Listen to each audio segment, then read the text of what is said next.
Deuteronômio, capítulo 24. Se um homem casar-se com uma mulher, e depois não a quiser mais por encontrar nela algo que ele reprova, dará certidão de divórcio à mulher e a mandará embora. Se depois de sair da casa, ela se tornar mulher de outro homem, e este não gostar mais dela, lhe dará certidão de divórcio e a mandará embora. Ou se o segundo marido morrer, primeiro que se divorciou dela, não poderá casar-se com ela de novo, visto que ela foi contaminada. Seria detestável para o Senhor. Não tragam pecado sobre a terra que o Senhor, o seu Deus, lhes dá por herança. Se um homem tivesse casado recentemente, não será enviado à guerra, nem assumirá nenhum compromisso público. Durante um ano, estará livre para ficar em casa e fazer feliz a mulher com quem se casou.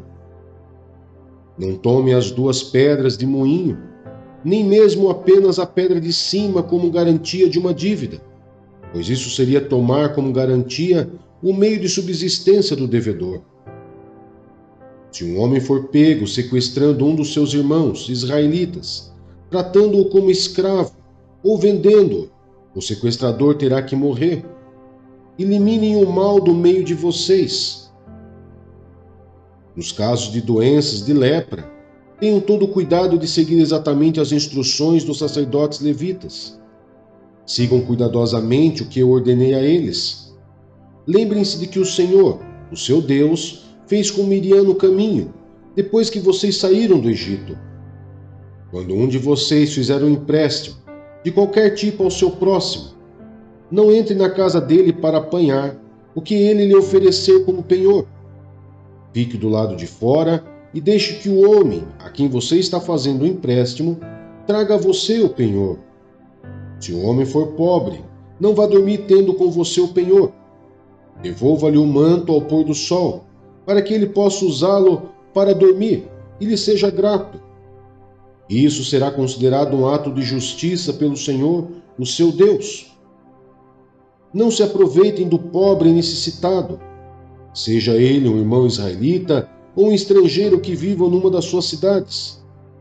Paguem-lhe o seu salário diariamente, antes do pôr do sol, pois ele é necessitado e depende disso. Senão, ele poderá clamar ao Senhor contra você, e você será culpado de pecado. Os pais não serão mortos em lugar dos filhos, nem os filhos em lugar dos pais. Cada um morrerá pelo seu próprio pecado. Não neguem justiça ao estrangeiro e ao órfão, nem tome como penhor o manto de uma viúva. Lembrem-se de que vocês foram escravos no Egito e de que o Senhor, o seu Deus, os libertou. Por isso lhes ordeno que façam tudo isso. Quando vocês estiverem fazendo a colheita de sua lavoura e deixarem um feixe de trigo para trás, não volte para apanhá-lo. Deixem-no para o estrangeiro, para o órfão e para a viúva, para que o Senhor, o seu Deus, os abençoe em todo o trabalho das suas mãos.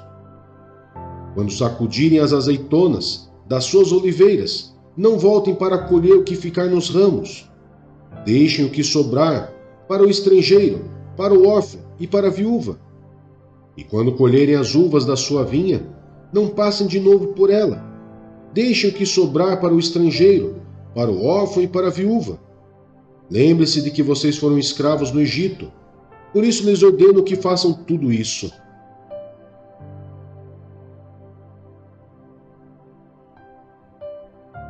Salmos 114. Quando Israel saiu do Egito e a casa de Jacó saiu do meio de um povo de língua estrangeira, Judá tornou-se o santuário de Deus, Israel o seu domínio. O mar olhou e fugiu, o Jordão retrocedeu, os montes saltaram como carneiros, as colinas como cordeiros. Por que fugir ao mar? E você, Jordão, por que retroceder? Porque vocês saltaram como carneiros, ó montes? E vocês, colinas, por que saltaram como cordeiros? Estremeça na presença do soberano, ó terra, na presença do Deus de Jacó. Ele fez da rocha um açude, do rochedo uma fonte.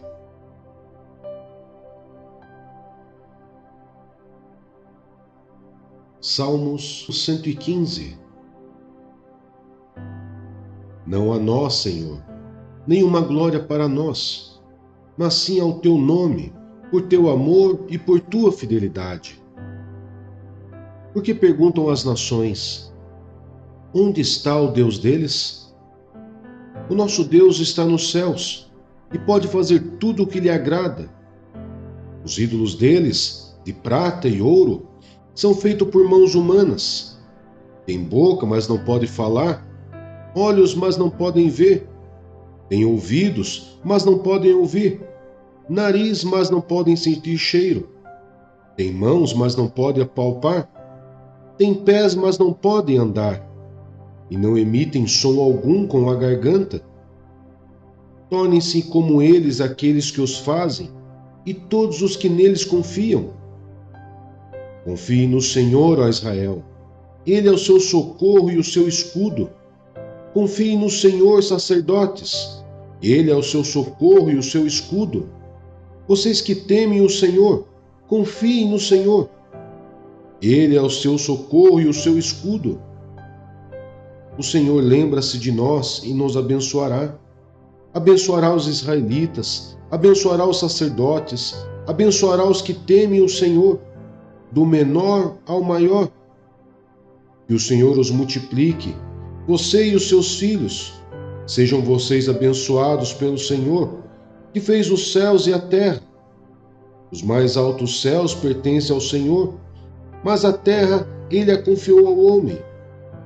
Os mortos não louvam o Senhor, tampouco nenhum dos que desce ao silêncio. Mas nós bendiremos o Senhor, desde agora e para sempre. Amém.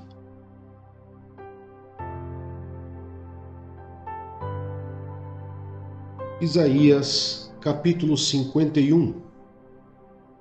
A salvação eterna para Sião. Escutem-me vocês que buscam a retidão e procuram o Senhor. Olhem para a rocha, do qual foram cortados, e para a pedreira de onde foram cavados. Olhem para Abraão, seu pai, e para Sara, que lhes deu a luz. Quando eu o chamei, ele era apenas um, e eu o abençoei e o tornei muitos. Com certeza, o Senhor consolará Sião e olhará com compaixão para todas as ruínas dela. Ele tornará seus desertos como Éden, seus ermos como o jardim do Senhor. Alegria e contentamento serão achados nela, ações de graça e som de canções. Escutem-me, povo meu, ouçam-me, nação minha. A lei sairá de mim, minha justiça se tornará uma luz para as nações.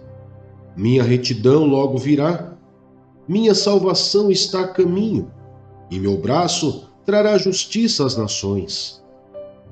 As ilhas esperarão em mim e guardarão esperançosamente pelo meu braço. Ergam os olhos para os céus, olhem para baixo, para a terra. Os céus desaparecerão como fumaça, a terra se gastará como uma roupa, e seus habitantes morrerão como moscas. Mas a minha salvação durará para sempre, a minha retidão jamais falhará. Ouçam-me, vocês que sabem o que é direito, vocês, povo que tem a minha lei no coração. Não temam a censura de homens, nem fiquem aterrorizados com os seus insultos, pois a traça os comerá como uma roupa, o verme os devorará como a lã. Mas a minha retidão durará para sempre, a minha salvação de geração em geração. Desperta, desperta, veste de força o teu braço, ó Senhor. Acorda como em dias passados, como em gerações de outrora. Não foste tu que despedaçaste os monstros dos mares, que transpassaste aquela serpente aquática? Não foste tu que secaste o mar, as águas do grande abismo, que fizeste uma estrada nas profundezas do mar, para que os redimidos pudessem atravessar?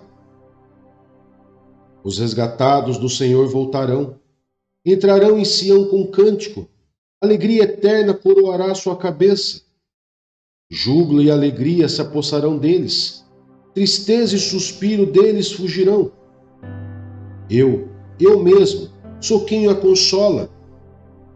Quem é você para que tema homens mortais, os filhos de homens que não passam de relva, e para que esqueça o Senhor, aquele que fez você, que estendeu os céus e lançou os alicerces da terra, para que você viva diariamente, constantemente apavorada, por causa da ira do opressor, que está inclinado a destruir?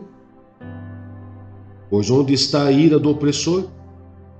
Os prisioneiros encolhidos logo serão postos em liberdade. Não morrerão em sua masmorra, nem terão falta de pão. Pois eu sou o Senhor, o seu Deus, que agita o mar para que suas ondas rujam. Senhor dos exércitos é o meu nome. Pus minhas palavras em sua boca e o cobri com a sombra da minha mão. Eu que pus os céus no lugar e lancei os alicerces da terra, que digo a Sião: você é meu povo.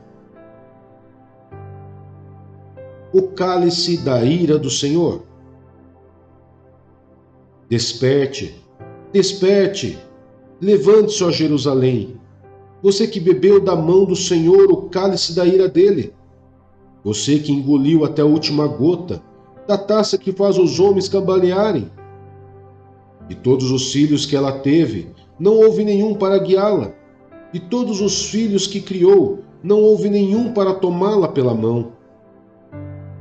Quem poderá consolá-la dessas duas desgraças que a atingiram?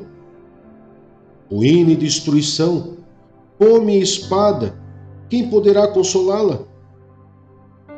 Seus filhos desmaiaram, eles jazem no início de cada rua, como um antílope pego numa rede.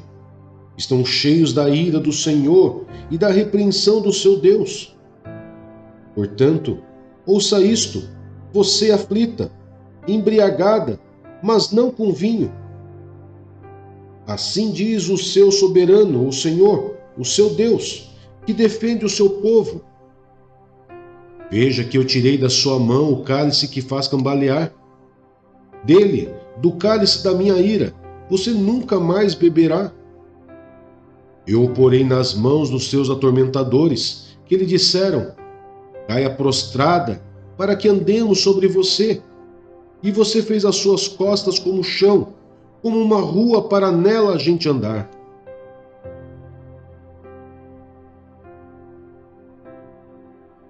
Apocalipse, capítulo 21. A Nova Jerusalém. Então vi novos céus e nova terra, pois o primeiro céu e a primeira terra tinham passado, e o mar já não existia. Vi a cidade santa, a Nova Jerusalém, que descia dos céus, da parte de Deus, preparada como uma noiva adornada para o seu marido. Ouvi uma voz forte que vinha do trono e dizia: agora o tabernáculo de Deus está com os homens, com os quais ele viverá. Eles serão os seus povos, e o próprio Deus estará com eles, e será o seu Deus. Ele enxugará dos seus olhos toda lágrima.